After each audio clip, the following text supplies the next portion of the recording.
তোমরা যারা ওয়েস্ট বেঙ্গল পুলিশের এক্সাম দিয়ে এসেছো তাদের জন্য এই ভিডিওটি অত্যন্ত গুরুত্বপূর্ণ, কারণ আজকের এই ভিডিওতে তোমাদের দেখাবো যে ওয়েস্ট বেঙ্গল পুলিশের টোটাল কাট অফ মার্ক কত যেতে পারে, কত পেলে তোমাদের নাম মেরিট লিস্টে আসতে পারে, সেই সমস্ত তথ্যগুলি আজকের এই ভিডিওটিতে আমি বিস্তারিতভাবে আলোচনা করব। তো তোমাদের রিকোয়েস্ট করবো ভিডিওটি 1 সেকেন্ডের জন্য স্কিপ না করে পুরোটাই দেখার।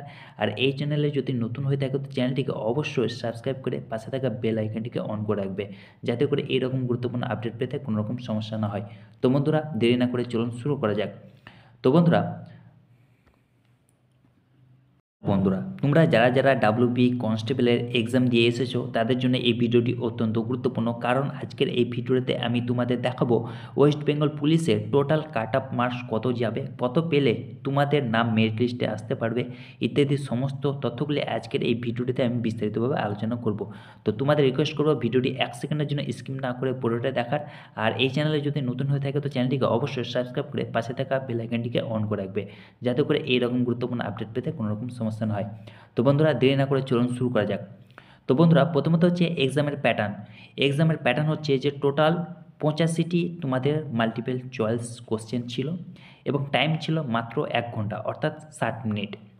তো আর সাবজেক্ট কী ছিল, প্রথমত হচ্ছে জেনারেল অ্যাওয়ারনেস এবং general knowledge, English, elementary mathematics এবং রিজনিং এবং লজিক্যাল অ্যানালাইটিক।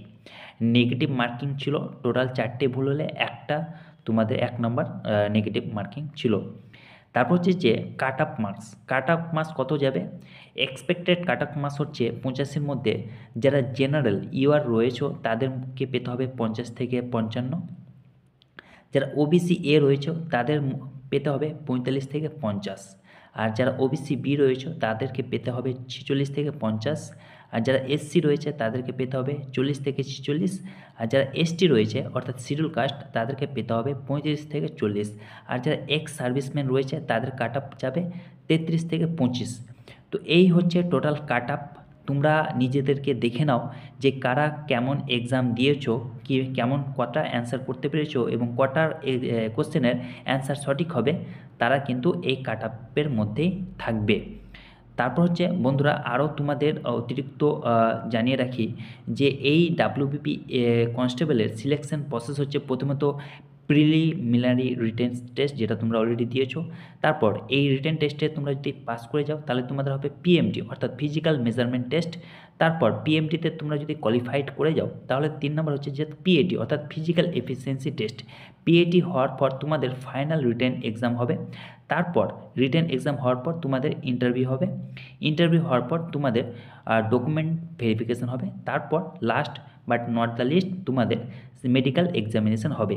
এই টোটাল 7টা প্রসেসে কিন্তু ডাব্লিউবিপি পুলিশ কনস্টেবলে নিয়োগ করা হবে। তো বন্ধুরা, আজকের জন্য এইটুকু। ভিডিওটি যদি ভালো লেগে থাকে ভিডিওটিকে অবশ্যই লাইক করবেন, বন্ধুদের মাঝে শেয়ার করবেন, আর চ্যানেলটিকে যদি এখনও অবধি সাবস্ক্রাইব না করে থাকেন তো চ্যানেলটিকে অবশ্যই সাবস্ক্রাইব করবেন। ভালো থাকুন, সুস্থ থাকুন, ধন্যবাদ।